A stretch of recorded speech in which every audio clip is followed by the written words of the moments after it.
रुक कर लेते हैं पश्चिम बंगाल का, जहां पर एसआईआर को लेकर के टीएमसी और बीजेपी के बीच चल रही जंग तेज होती जा रही है। टीएमसी ने आरोप लगाया है कि एसआईआर के नाम पर बीजेपी और चुनाव आयोग मिलकर 12 करोड़ लोगों को परेशान कर रहे हैं।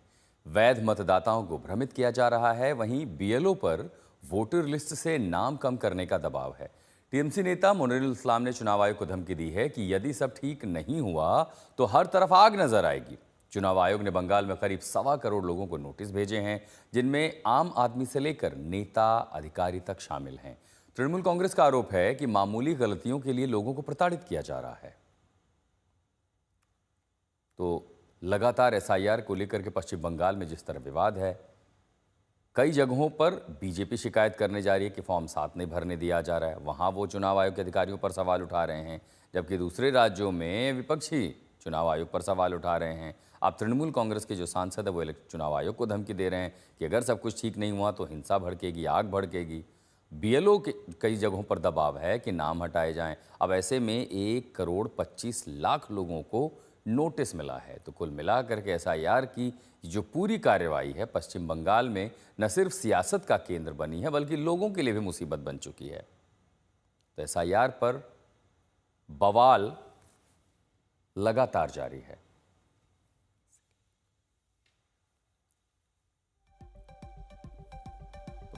सिर्फ इसके पहले हमने देखा था बिहार चुनाव के दौरान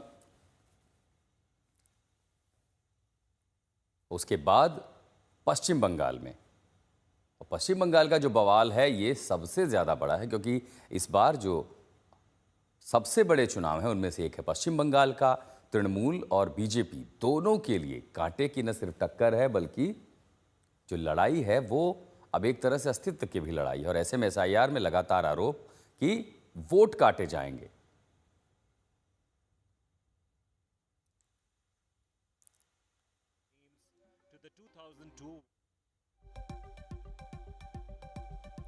एसआईआर जिस प्रोसेस में वो लोग कर रहे हैं, इसमें एक तरफ जो लीगल वोटर्स है उसका हैरासमेंट, उसका पैनिक, और दूसरी तरफ बीएलओ लोगों का उसका ऊपर जो प्रेशर डाल रहा है ये इलेक्शन कमीशन भाजपा का निर्देश में, तो उसका मेन टारगेट है वोटर्स एलिमिनेट करना, और ये प्रेशर डाल रहा है बीएलओ के ऊपर।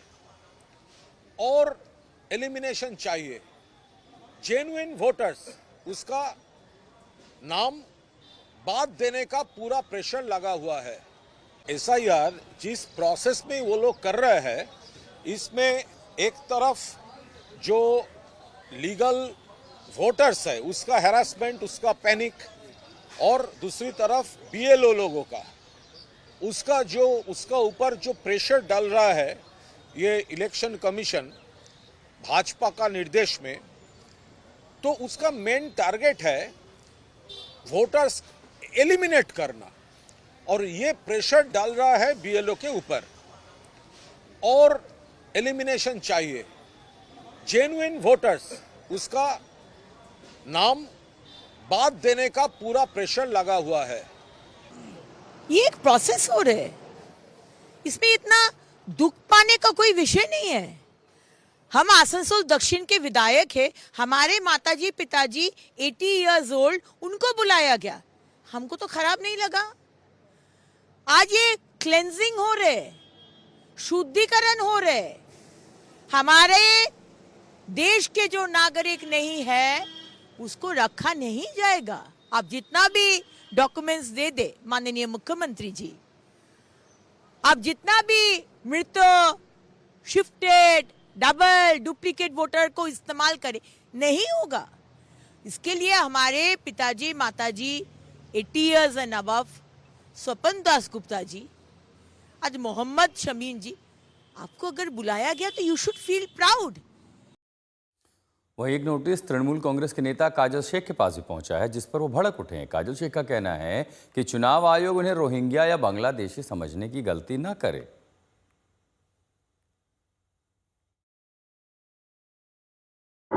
रोहिंग्या নয়, কাজল শেখ বাংলাদেশ থেকে আসেনি, পাকিস্তান থেকে আসেনি। বিজেপির বিরুদ্ধে কথা বলার জন্যই কাজল শেখকে লাইনে দাঁড় করাতে হবে, এটাই আমার অপরাধ।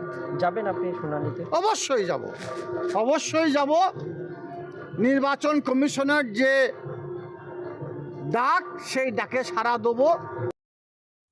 सुप्रीम कोर्ट ने चुनाव आयोग को पश्चिम बंगाल में चल रही एसआईआर प्रक्रिया में 10वीं के एडमिट कार्ड स्वीकार करने के निर्देश दिए हैं। ममता सरकार की दलील थी कि चुनाव आयोग 10वीं की रिजल्ट शीट मांग रहा है, जबकि जन्म तारीख सिर्फ एडमिट कार्ड में अंकित है। इस पर सुप्रीम कोर्ट ने अपनी टिप्पणी में कहा कि राज्य बोर्ड द्वारा जारी एडमिट कार्ड को वैधानिक मान्यता प्राप्त होती है। यदि इसे जारी किया गया है तो स्वीकार भी किया जाना चाहिए। दस्तावेज जारी करने के लिए 10 दिन का समय बढ़ा दिया गया है। उधर कांग्रेस विधायक इमरान खेड़ावाला ने गुजरात की मतदाता सूची में बड़े पैमाने पर गड़बड़ी का आरोप लगाया है। खेड़ावाला के मुताबिक जमालपुर खाड़िया विधानसभा में करीब 21,000 और दरियापुर में 29,000 मतदाताओं के नाम काटने के लिए फॉर्म नंबर 7 जबरन भरवाए गए हैं। उन्होंने मुख्य निर्वाचन अधिकारी से सभी 182 विधानसभा सीटों का डेटा मांगा है। बीजेपी का कहना है कि आरोप लगाना कांग्रेस की पुरानी आदत है। हरीश शुक्ला जो सीईओ है गुजरात इलेक्शन कमीशन के, उनके पास से हमने 182 विधानसभा है, 182 विधानसभा के अंदर ड्राफ्ट यादी के बाद 7 नंबर के कितने फॉर्म आए पूरे 182 विधानसभा के अंदर, उसके बूथ वाइज माहिती हमको दो, क्योंकि हर जगह पर 7 नंबर के फॉर्म आए। हर एक धारासभ्य जो है वो उसके कार्यकरों के हिसाब से ये माहिती मंगवाता था, लेकिन हमने कल चुनावी अधिकारी को बोला कि ये माहिती आप हमको दो। 182 सीटों के अंदर 7 नंबर के फॉर्म भरे हैं, किसने और किन लोगों ने भरे ले, जो BLA 2 वो कौन सी पार्टी का आदमी है, उसकी भी तपास होनी चाहिए। चुनाव आयोग बंधारण की आर्टिकल 324 के अनुसार मतदार यादी शुद्धिकरण की प्रक्रिया करता है। आजादी के बाद में लगभग 15 बार से ज्यादा ये शुद्धिकरण प्रक्रिया हो रही है। ये निरंतर चलती प्रक्रिया है और ये मतदार यादी शुद्धिकरण में चुनाव आयोग हर एक पॉलिटिकल पार्टी के प्रतिनिधि को ऑफिशियली आमंत्रित करता है। वो BLA 1 हर एक विधानसभा में होता है और BLA 2 बूथ में होता है।